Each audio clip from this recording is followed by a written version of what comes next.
All right, everybody, this is the fourth video working on our first standard still. We're still working on determining solution sets that may include some complex solutions to quadratic equations. We haven't gotten to inequalities yet, it's coming up pretty soon. So we've had a couple different methods. One of our methods was that we were able to factor and then use the zero product property. That way got us our answers for our quadratics. And the second way we had was inverse operations. And that's where we made the chart and we worked backwards through it, ended up taking the square root to get x by itself, and that was our second method. And then now we're going to be talking about solving using the quadratic formula. So you may remember the quadratic formula, so this could be a little bit of a review, but I really want you to try all three examples with me because we are going to run into an example with some complex solutions, and I want to make sure you're comfortable with solving them in that case. So let's go ahead and try it. So starting with a little bit of a review of what the quadratic formula is, it is a way to solve a quadratic equation. So when we want to solve a quadratic equation,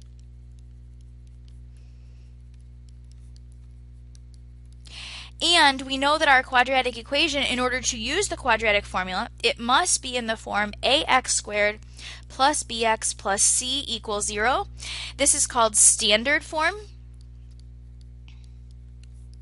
And the only thing we have to keep in mind for standard form, other than the order, which means the squared term comes first, the linear term, linear because it is an exponent of 1, and then the constant, which is last, okay, it has to be set equal to 0, and that a cannot equal 0. Think about it. If a equals 0, then this is no longer a quadratic because the x squared part goes away. So that's important to keep in mind. So let's see. The quadratic formula is x equals, the reason it's x equals is because we're going to solve, and it's negative b plus or minus the square root of b squared minus 4 times a times c all over 2 times a.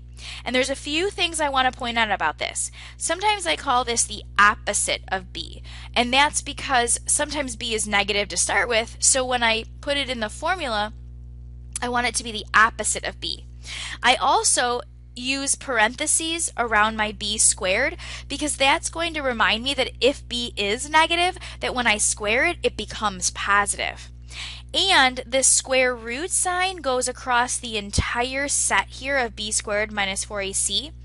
And then this fraction bar, remember in the formula, opposite of b plus or minus the square root of b squared minus 4ac all over 2a, that entire fraction is all over 2a, the denominator. That's important.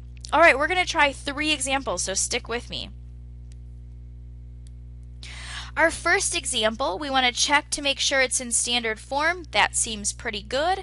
I got the squared term first, the linear term second, and the constant third, and it is set equal to 0. So I'm going to identify my a, my b, and my c, and let's go ahead and get started. So I'm going to have x equals the opposite of b plus or minus b squared minus 4 times a times c, all over 2 times a. And then I'm going to reduce this. So I will have 9 plus or minus the square root of 81. Remember, when you're squaring a negative, it becomes positive. Minus 4 times 2 times 10 is minus 80, all over 4. And as we continue to reduce this, 9 plus or minus the square root of 1 over 4 really becomes 9 plus or minus 1 because the square root of 1 is 1 over 4. I'm not going to leave my answer like this because I actually know what 9 plus 1 is, and I know what 9 minus 1 is. So I will get 2 different solutions. I get 9 plus 1 divided by 4, which is 10 over 4, and 9 minus 1 over 4, which is 8 over 4. So my solution set using brackets, not parentheses, not square brackets, but these kind of braces idea, is going to be 5 halves and 2. And those are my solutions using the quadratic formula. Let's take a look at example 2. Example 2 is not in standard form, so we're going to have to take the first step and put it in standard form.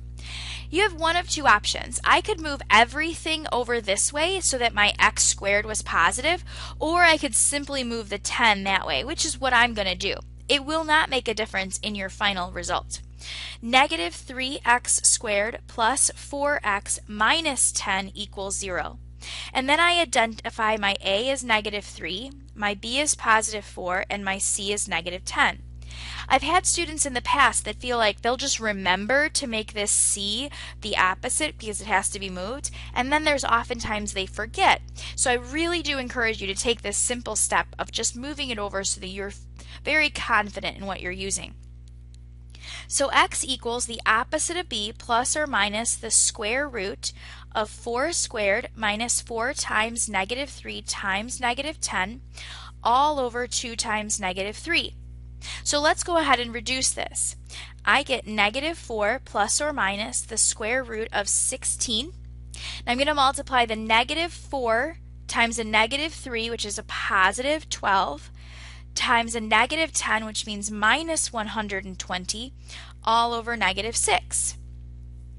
This leaves negative 4 plus or minus the square root of negative 104 all over negative 6. So because I see a negative sign underneath of the square root, I'm going to have to reduce that radical, including the complex portion of it. So if I start dividing by some of my perfect squares, I recognize that 4 goes in 26 times. So 4 times 26 is what gets me the 104. Which means that when I take the square root, and I'm going to write a negative 4, when I take the square root, I also have to take the imaginary part out, which leaves me with negative 4 plus or minus 2i times the square root of 26 all over negative 6. So here I've got the 2 because I took the square root of 4, that gave me the negative 4, that's what gave me the 2i. And now I'm going to have to reduce, and I can only reduce what's on the outside, and I can only reduce if all 3 of these parts can be divided by the same number. And they can all be divided by 2. So my next step, get the pen here, my next step, wanted blue, that's alright, is to reduce them all by 2. I'm not reducing under the radical because that part's already been done, and the square root of 26 cannot be simplified anymore because it's simply 2 times 13, neither of which are perfect squares. So if I divide the negative 4 by 2, if I divide the 2i by 2, leaving the 26 underneath the square root, and then I divide the denominator by 2, this is my final complex solution set. There are actually 2 solutions here, so I do have my 2 solutions for my quadratic. Alright, here's our third example. This is clearly not in standard form, so we're going to have to rewrite it, and I'm going to move everything to the left so that it's set equal to 0. That would leave me with 2x squared plus 6x minus 7 equals 0. And I can go ahead and just start by writing down what a is, and b, and c, and I can go from there to set up my quadratic formula. So I will have the opposite of b plus or minus the square root of b squared minus 4 times a times c all over 2 times a. Again, continue to simplify, and I get negative 6 plus or minus the square root of 36 plus, let's see, 8 times 7 is 56. And that is positive because it's a negative 4 and a negative 7, all over 2 times 2, which is 4. So continuing to simplify, negative 6 plus or minus, this leaves me with 36 plus 56, which is 92 underneath the square root, all over 4. And for, let's see, are there any perfect squares inside of 92? In fact, there are. 4 can go into 92, and it goes into 92 23 times. 4 times 23. Now, I know that, and I'm going to tell you how I did it, but you can just grab a calculator and just start dividing until you find the perfect square that goes in. But I know that 4 goes into 88, evenly, it goes in 22 times into 88. And if it goes into 88, 4 more makes it a 23rd time, a 23rd set of 4. So this does reduce to -6 plus or minus 2 root 23. There's no i's because I did not have an imaginary, all over 4. And once again, just as we had in the last problem, all of these can be divided by 2, so we can continue and reduce this. So my final results will be that x equals -3 plus or minus the square root of 23 all over 2.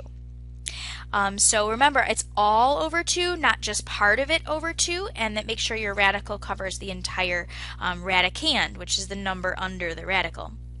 All right, so now we've got our 3 examples finished, and I want you to try these on the Try These worksheet, and you can go on Schoology and you can compare your answers to your classmates and ask any questions if you get stuck somewhere. Great job.